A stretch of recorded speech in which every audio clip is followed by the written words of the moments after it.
Good afternoon, everyone. I'm Matt Graves, United States Attorney for the District of Columbia. I am joined on the stage today by FBI Assistant Director in Charge David Sundberg of the Washington Field Office, Assistant Chief Deputy U.S. Marshal Gerald Isaac with D.C. District Court, U.S. Marshal Robert Dixon with the District of Columbia Superior Court, ATF Assistant Special Agent in Charge Jason Strickland, Metropolitan Police Department Chief of Police Pamela Smith, Prince George's County Police Deputy Chief Zachary O'Lear, Hyattsville, Maryland Police Chief Jared Towers.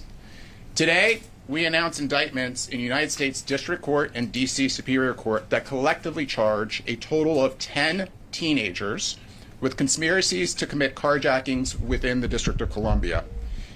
These two indictments alone cover more than 15 armed carjackings.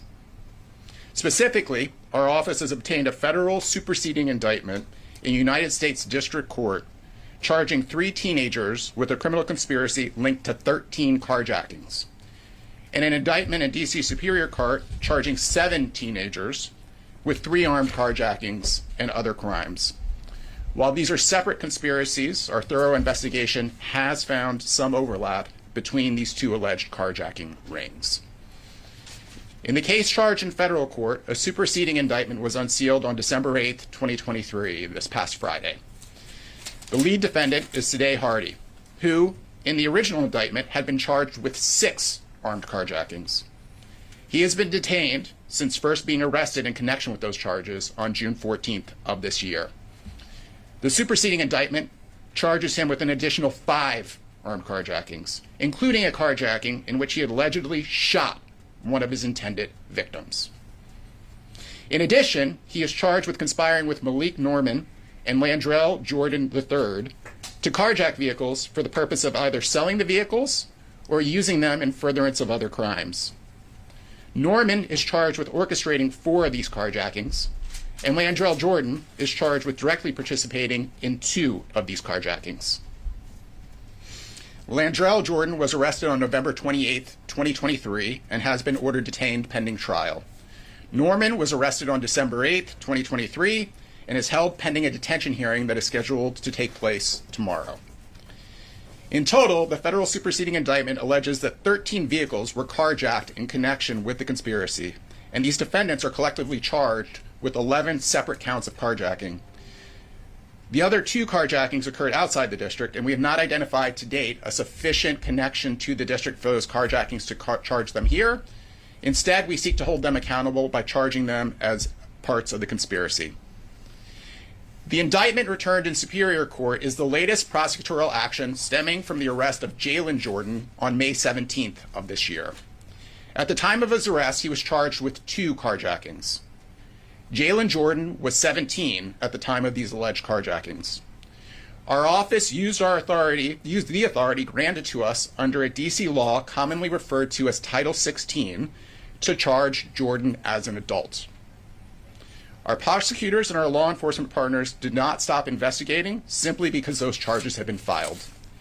They had identified evidence that pointed to a broader carjacking conspiracy, and they followed the evidence. The evidence led to the arrests of Warren Montgomery and Byron Gillum for their participation in an alleged conspiracy to carjack and to rob victims. The 2 were arrested on October 10, 2023. Gillum was 17 at the time of his alleged participation in the conspiracy, and our office again used our authority under D.C. law to charge him as an adult. The 2 have been held since their arrest. Our prosecutors and our law enforcement partners did not stop there either. The evidence pointed to additional conspirators and additional crimes, and they followed the evidence. The investigation identified 4 more teenagers: Isaiah Flowers, Jakai Goff, Taj Giles, and Irshad Ellis Bey as alleged participants in the conspiracy. Flowers was already detained in Prince George's County on separate charges. Goff, Giles, and Ellis Bey were arrested on December 7, 2023. Flowers, Giles, and Ellis Bey were each 17 when they allegedly participated in this conspiracy, and our office again used the authority granted to us under D.C. law to charge them as adults. The indictment alleges that the conspirators committed 3 carjackings in the District of Columbia using a vehicle that they had carjacked in Maryland in furtherance of the conspiracy, and committed 3 armed robberies during the course of this conspiracy. The 3 defendants arrested on December 7th have been detained pending a detention hearing scheduled for December 14th, 2023. In ordering these 3 defendants detained, the court specifically noted the group chat described in their arrest warrants, during which, it is alleged, when discussing some of the carjackings covered by these indictments, one defendant wrote GTA IRL, which we allege means Grand Theft Auto in real life. In a prior press conference, I noted that in our experience, it is uncommon for a defendant to commit just 1 robbery or 1 carjacking and never commit either offense again, absent a subsequent arrest. The allegations in cases like these are why we hold this belief. I also previously noted that a majority of the individuals arrested for robberies and a supermajority of individuals arrested for carjackings are juveniles. And I previously explained that I have instructed our career supervisors to strongly consider prosecuting juveniles as adults where they are involved in a series of armed carjackings or armed robberies. These are not the impetuous crimes of a child who temporarily lost control.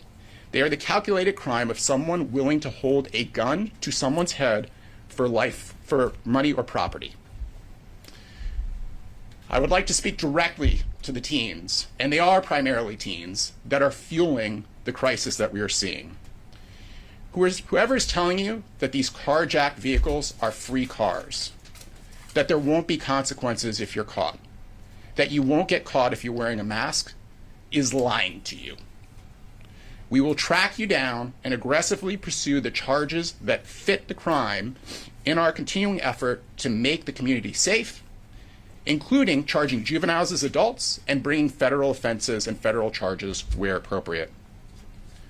Finally, I have been sounding the alarm that the criminal justice system that DC has built does not meet the moment that we are in. The mayor has correctly flagged that the law has swung too far over the last 7 years. Armed carjacking is a great example of her and my point. The law requires those convicted of the offense to be sentenced to a mandatory minimum of 15 years. A sentence that in many cases, given the gravity of the crime, we believe to be appropriate. And while it is not required, the presumption is if there are offenses with multiple victims, sentences will run consecutive, meaning that if someone were convicted of two different carjackings with a firearm, the minimum sentence would be 30 years. The district, though, has a law called the Youth Rehabilitation Act. And they made that law more lenient in 2018 by allowing judges not to impose the mandatory minimum for armed carjacking for anyone who was under the age of 25 at the time of the offense. Indeed, these changes permit judges to ignore almost all mandatory minimums within the DC Code. And in our experience, DC's judges take the elimination of the mandatory minimum to mean that those eligible should be sentenced substantially below the mandatory minimum. Otherwise, why eliminate it? There have been roughly 145 people arrested for armed carjacking this year. More than 80% of them are juveniles, and just 12 of them, fewer than 10% of all arrests, were 25 or older at the time of the alleged offense. In short, we eliminated the mandatory minimum for armed carjacking. And what's worse, done so in a way that signals to judges that the sentences should be well below those mandatory minimums. So our hypothetical defendant has gone from facing a bare minimum of 15 years and the likelihood of 30 years if the judge runs the sentences to consecutive, to a world where there is no mandatory minimum and the judge remains free to sentence the defendant concurrently, meaning the sentences would be served at the same time. These are all changes that have occurred over the last 7 years, and they are changes pushed by those who understand how these changes would throw sand in the gears of the criminal justice system.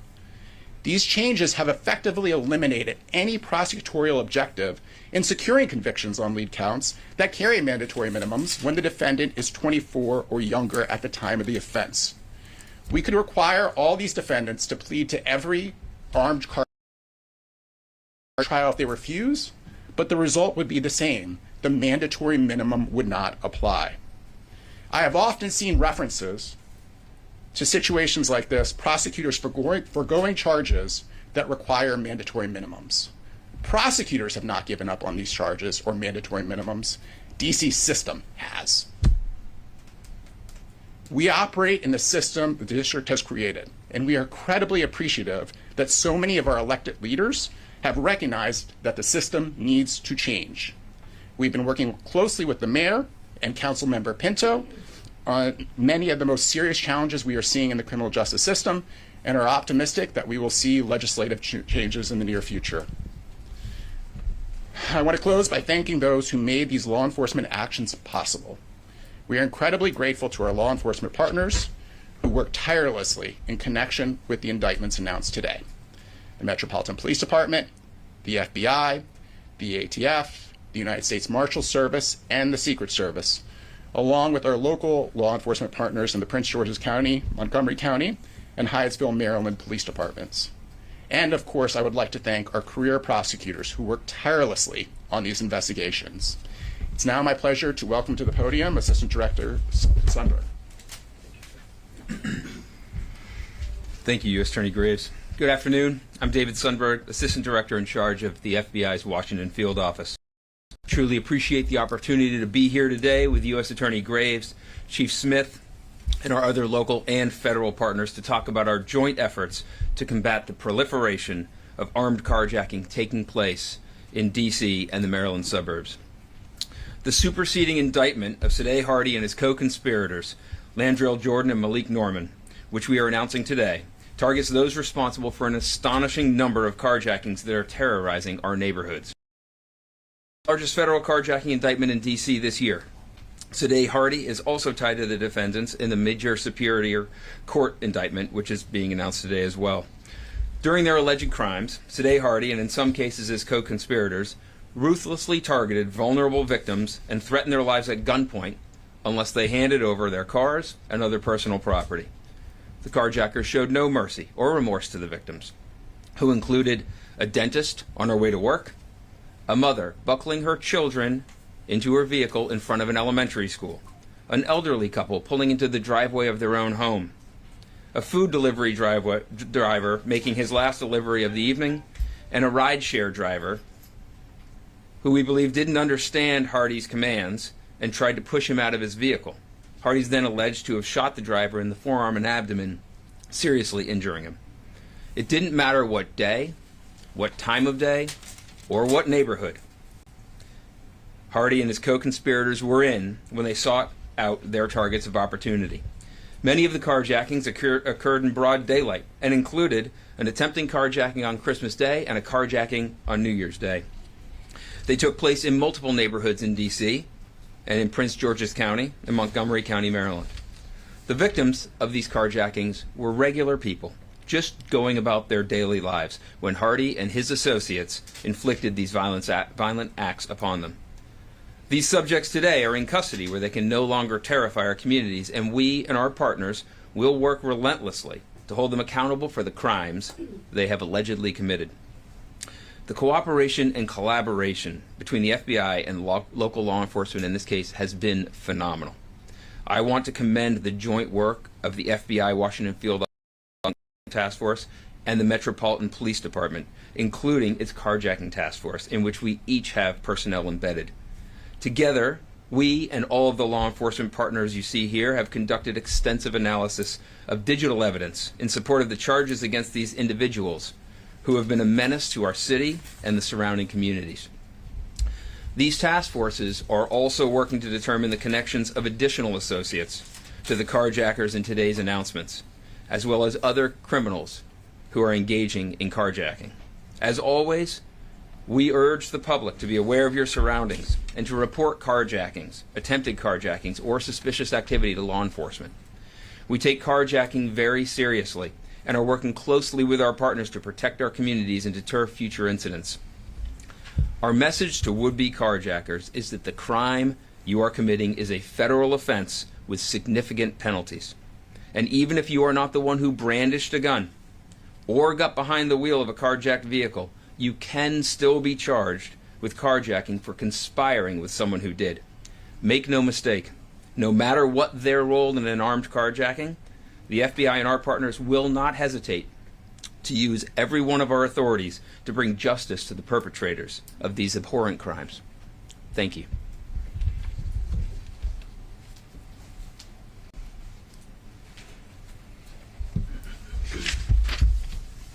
Good afternoon, everyone. My name is Jason Strickland. I'm the Assistant Special Agent in charge of ATF's Washington Field Division. I'm here today to reaffirm our commitment to protecting our communities from violent criminals. We will continue to work alongside our law enforcement partners to put a stop to violent crimes, more specifically armed carjackings and robberies that plague the district. We see how the misuse of firearms and violent criminal acts have terrorized families in this community, and we will continue to be in lockstep with our local, state, federal partners and the United States Attorney's Office as we focus on combating federal firearms violations and disrupting violent crime here in the district, so that community members can feel safe to enjoy the areas in which they live, work, and play. This continued commitment to this partnership will ensure that those that commit violent acts are held accountable for their actions. Thank you.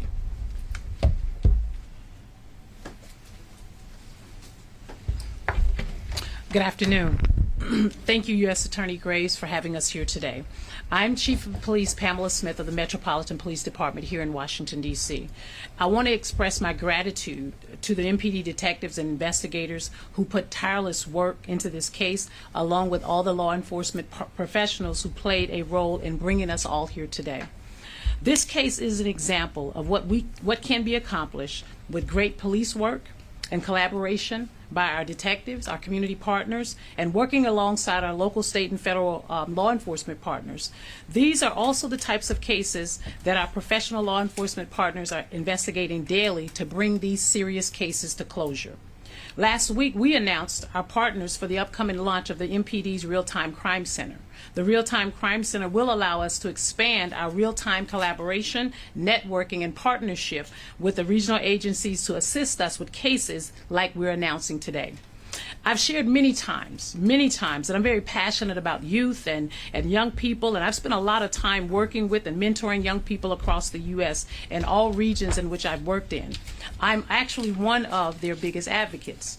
However, when anyone makes a decision to break laws that are in place to protect our community, we must uphold the law and hold those individuals accountable. Accountability is a critical piece of protecting the rights of others and the well-being of our community by ensuring that individuals understand the consequences of their actions. And while accountability is important, none of us want to see teens engaged in the activity in which we are here announcing on today. We are working, even at the Metropolitan Police Department, to deter at-risk youth from engaging in these kinds of activities. But you can be certain, when individuals are engaged in criminal activity, such as what we have announced here today by our U.S. Attorney's Office, we will use all available resources to us to uphold those individuals. Thank you again to our U.S. Attorney's Office, our law enforcement and community partners for working together to make our District of Columbia safer. I will turn it back over to U.S. Attorney Graves. All right, we have some time for some on-topic questions. Yes, first hand I saw. So first of all, you say there's many carjackings involved here. Do you have a number of how many this ring is responsible for? Yeah, so it's at least 15, according to the allegations in the indictments, and I want to be clear, it's two separate rings. There's some overlap between them. And then secondly, on the sentencing, if on the majority of these, I think you said there was 180 in the year so far, if they're not getting the mandatory minimum, what are they getting? So at that point, the judge is free to sentence to whatever. The starting point in the District of Columbia is looking at the sentencing guidelines. For someone without any criminal history in an armed carjacking offense, the sentencing guidelines could be as low as 7.5 years. But the judges are free to go below that. And have they been? So we typically have seen sentences well below the 15 years. So in these cases. If I could just follow up on that one question. Yes, Pete. What is being done about the mandatory minimum? Is the city council taking this up? What are you doing to try to get that reinforced? Look, so as with all things, I think there was a very good idea that we're supportive of behind the Youth Rehabilitation Act, which is young adults, and we can argue about where the line should be drawn on young adults, shouldn't have one bad event dictate the terms of the rest of their life if they can show that they understood the gravity of the circumstances. You know, having a Youth Rehabilitation Act, allowing people to expunge from their records if they successfully complete a meaningful probation, we have no quarrel with that. Our objection is on these serious offenses like armed carjacking, where it's basically committed by everybody in this age population, at least according to the people arrested. We shouldn't be removing that mandatory minimum. You can have it expunged from your record after you served your time. We also shouldn't be, and this is another legislative fix we're looking for, the way the Youth Rehabilitation Act works now is you can get it as many times as you're arrested and you're eligible for it. So if someone is arrested, we see this from time to time as well, if someone is arrested as an 18-year-old, gets the benefit of a Youth Rehabilitation Act and a probationary sentence, successfully completes what is usually a relatively short period of probation, 6 months, 9 months, maybe a year, and then they are subsequently rearrested after that, they can again ask for the Youth Rehabilitation Act as long as they were under 24 at the time of the second arrest. And our point should be, like, this should be one bite at the apple. You shouldn't be eligible for unlimited numbers of Youth Rehabilitation Act sentences. So the city council is taking this up? Or what is so these are the conversations we're having. There is, of course, Secure DC, which is the package that is being brought together to pull all the ideas. What is in and what is out at this time, I don't specifically know. We just keep flagging the issues that we think are important. This is one of them. Yes? Yeah, just on this advocacy effort that you have to reform these laws, curious about the level of engagement you're getting from Main Justice, AG on down, on advocating on this kind of more local issue. And secondly, we've seen this documented uptick in this kind of crime in recent years, and I'm just curious, what's the assessment of what's really driving that surge in the frequency of this particular crime? Yeah, so there's a recognition within the Department of Justice guidelines, because of the unique role that the U.S. Attorney for the District of Columbia and this office plays, that we are going to have more engagement on our own on these local issues since we effectively function as the district attorney. That's different than all the other U.S. Attorney's offices there. Those kinds of conversations would be going through Main Justice. So we're doing what we can to be a good partner and kind of point out the gaps that we see in the system. And I'm sorry, the second question? Yeah, just your assessment of what's driving this uptick in this particular crime that we've seen. I think a lot of people draw or say it reaches back to kind of roughly the beginning of the pandemic, but I guess I'd open that up too to see when you even pinpoint the beginning of this trend.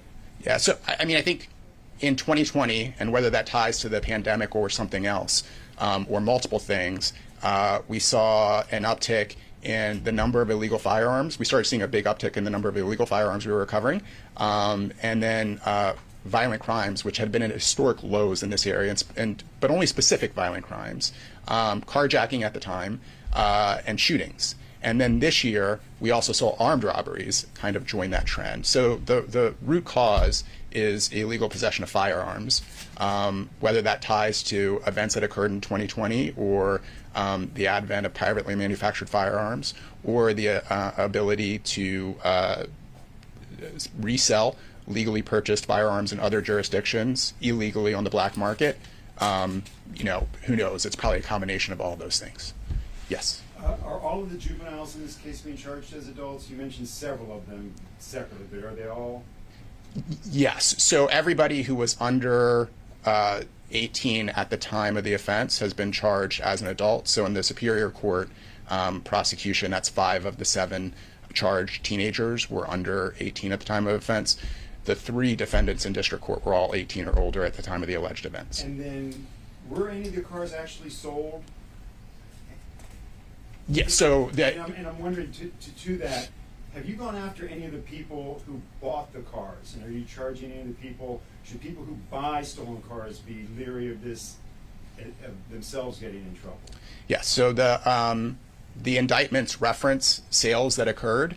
of some of these vehicles, and yes, the individuals that purchased are also subject of investigation. And of course, we want to hold everybody accountable at all levels of conspiracies like this. I do Yes. have a follow-up question to that. I understand that in the Florida Avenue case, they were storing the cars inside that garage. Landlords knew that there were cars, unknown cars, high-end vehicles inside the garage. Have you had any contact with anyone who was who had knowledge of this happening or of the vehicles there, or what's your warning to those folks? So you're correct that there are allegations about vehicles being stored in a particular garage on Florida Avenue. There's nothing public yet, and I want to be very careful about whether either the owner of the building or anyone else noticed these cars or even knew about them. And one more question. This 2 rings, about 30 carjackings. How significant of a dent do you believe that you've made? We've had, obviously, you understand, hundreds of carjackings in the city.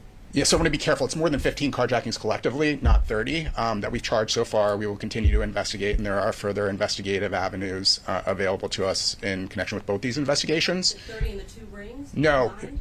it's more than 15 combined between the two.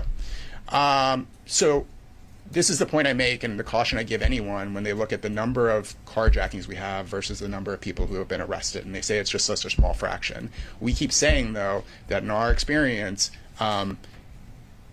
not many people just carjack someone or just rob someone one time and never do it again absent an arrest. So every person you take off the street, we think is really important because they in all likelihood represent multiple carjackings or multiple armed robberies, and that's stopping them from continuing to engage in the conduct.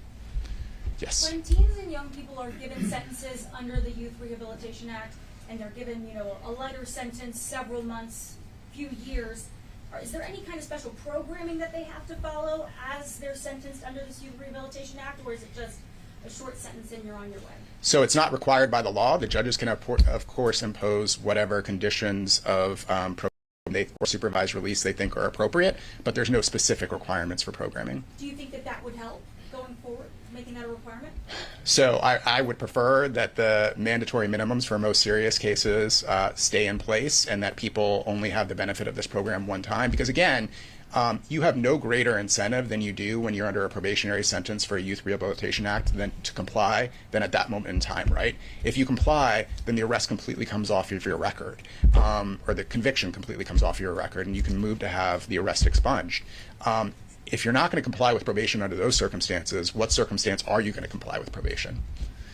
Yes. Sir, is it your view that the mandatory minimums would provide a deterrence that would reach these teenagers to curtail that or stop doing that, to the point that do you think that the absence of these mandatory minimums are actually contributing to encouraging the lack of accountability, is encouraging these carjackings? So first and foremost, given how serious the conduct is, in general, we believe that a minimum of 15 years is warranted.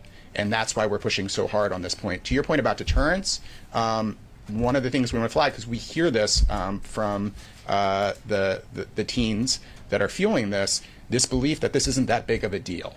And what we want to say very loudly and very clearly, and I think you've heard it from all of us today, is it is a really big deal, and it will be prosecuted as such if and when you're apprehended. Quick question, what role do the juvenile cases play at all in sentencing? If these juveniles who are charged as adults are convicted, are there juvenile records at all at play in their sentencing, or should they be? Well, for everyone, while the juvenile records might be sealed to the public, for any defendant, whether they're Youth Rehabilitation Act or not, the court has access to them, the prosecutors do, and their attorney does, and we can make arguments based on their conduct as a juvenile about the sentence they should receive as an adult. Could you one more? Any more?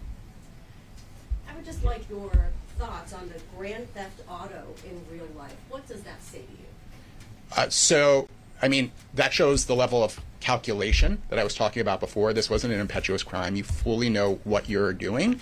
Callousness, not caring about the victims that Assistant Director in Charge Sundberg eloquently laid out, and that we need to have a serious response to show people that this is not a game.